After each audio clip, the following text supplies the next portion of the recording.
Hey, Craig Peterson here. Did you notice on your IRS tax form this year, the very first question? Yes, the government is starting to crack down on cryptocurrency transactions.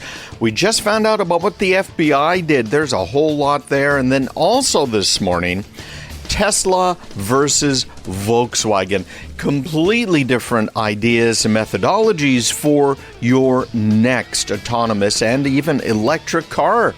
How might things turn out for us? So here we go.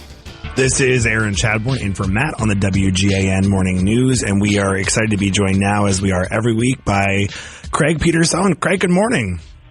Hey, good morning, sir. So with Biden meeting with Putin, obviously we've been dealing with the Russian hackers. One thing that I've always understood about cryptocurrency and why it's become so popular is because these payments are untraceable. And we've seen that these ransomware attacks, they've asked for payment in Bitcoin, but now they're turning up in investigations with the announcement by the FBI that they've reclaimed the cryptocurrency that was paid.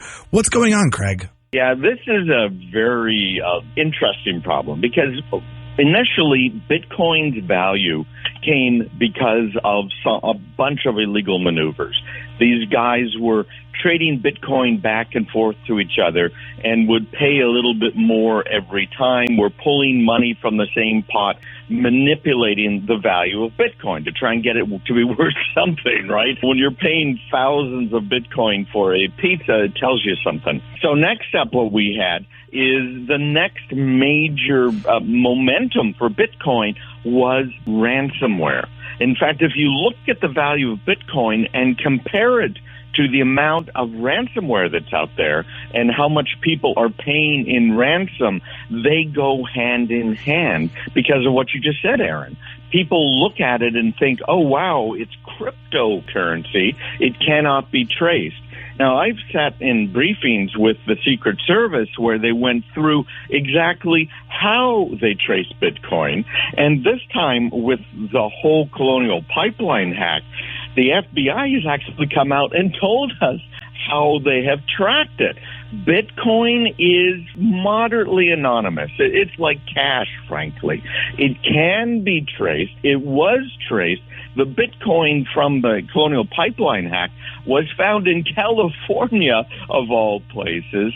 And these guys are not safe. So as soon as the FBI announced that they had got back more than half of what Colonial Pipeline had paid, the value of Bitcoin dropped. But then Bitcoin went back up again. Why? Well, the meat packing company that we've all heard about getting hacked and maybe losing our meat, we had a little bit of a rush. They paid $11 million in Bitcoin.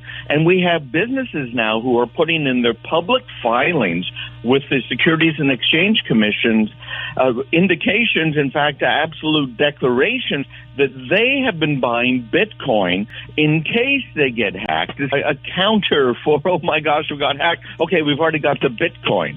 Wow. All of this drives up the price, and it is not secure in that you don't really know who has it.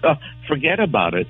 They can track it, depending, right? There's some dependencies here. I've wondered, though, whether there was this drop, obviously, because the mystique and the idea that it couldn't be traced. But part of the hesitancy of reputable finance authorities to acknowledge Bitcoin and say that they're going to accept cryptocurrencies was this idea that it could be used for these purposes. With this idea that it is traceable, maybe it speeds up the broader scale adoption of cryptocurrency. It might, absolutely. It has no inherent value. It's just the value people place on it. But you know what? I just described our U.S. currency. You can't turn it in for silver anymore. You certainly can't turn it in for gold anymore. The value in it is what we place in it. And the whole idea behind cryptocurrency and the way the blockchain works behind it is to build trust in it. We trust it. We know about it. Governments are taxing it. In fact, this year, first question on your IRS form was about Bitcoin, frankly. Have you had any of these transactions? The government is now going after all of these trading institutions that are dealing in it. And now these institutions are providing the IRS with information about any transactions more than $10,000 in cryptocurrencies, not just Bitcoin, but any of them. So they are cracking down. China sees this as a huge opportunity and has been pushing their own cryptocurrency. And they've been pushing it very hard to become the international standard in trade of oil instead of the U.S. dollar. So we're going to get something. You saw Facebook, they were going to do their own thing with a cryptocurrency that kind of fell by the wayside. Other companies have as well.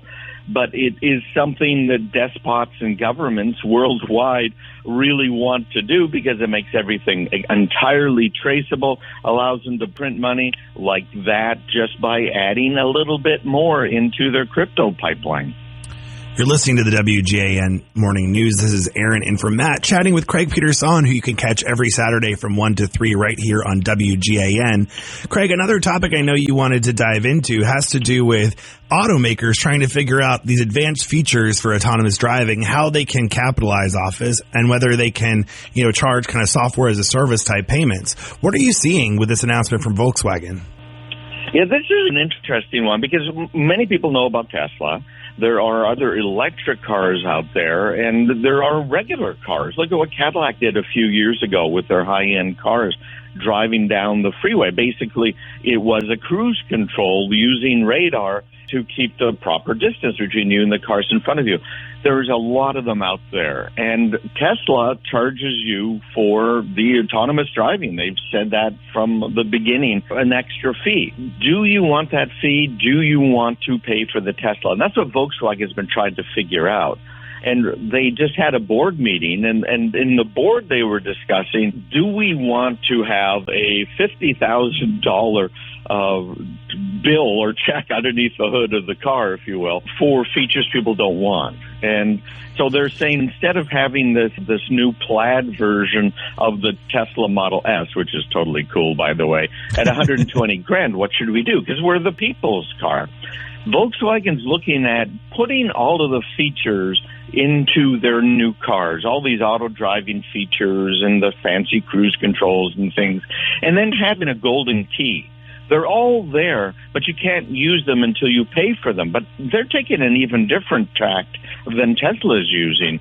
They're saying, how about if we charge by the hour for the fees? If you're driving your car around town, you're not going to be using the autonomous mode. It just doesn't work yet.